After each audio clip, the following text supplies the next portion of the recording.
A frequent theme in the Asian Pacific short-term update is the relationship between equity indices and the underlying currencies of the regional markets. The first chart today shows Singapore, the MSCI Singapore Index versus the Singapore dollar per US dollar. Now, the general relationship is that in periods of extreme US dollar strength, stocks take a hit, regional stocks take a hit. We can see the sharp decline in March occurred at the same time that the US dollar soared against the Singaporean dollar.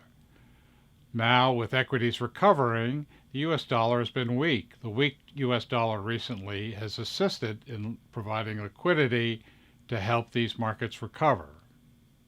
Our second chart shows a similar relationship now in South Korea with the Kospi 200 index on top and the South Korean won per US dollar on the bottom clip. Now here we see that the South Korean index has actually rallied further than in Singapore.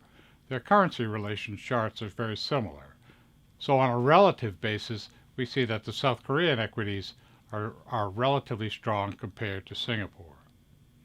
But not every index and country that we follow has this same currency relationship. Third chart shows the Indian Nifty index versus the rupee per US dollar. Now here too we do see that in periods of extreme dollar strength, when the dollar rises sharply against the rupee, that the Indian market takes a fall.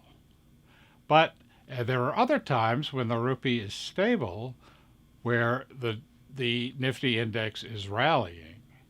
The Nifty doesn't seem to require a weaker dollar to do well. The relationship is not as tight and the correlation is not as tight as we saw in Singapore and South Korea. The fourth chart shows the MSCI Taiwan index versus the Taiwanese dollar.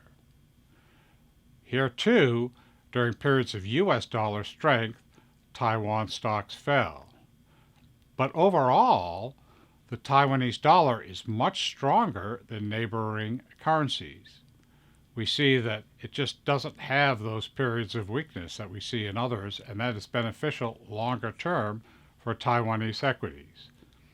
So when we look across the Asian Pacific region, we track these currency relationships as they show us some relative positioning, but also they're different from each market to the next, and it's important to notice those subtle differences in preparing forecasts.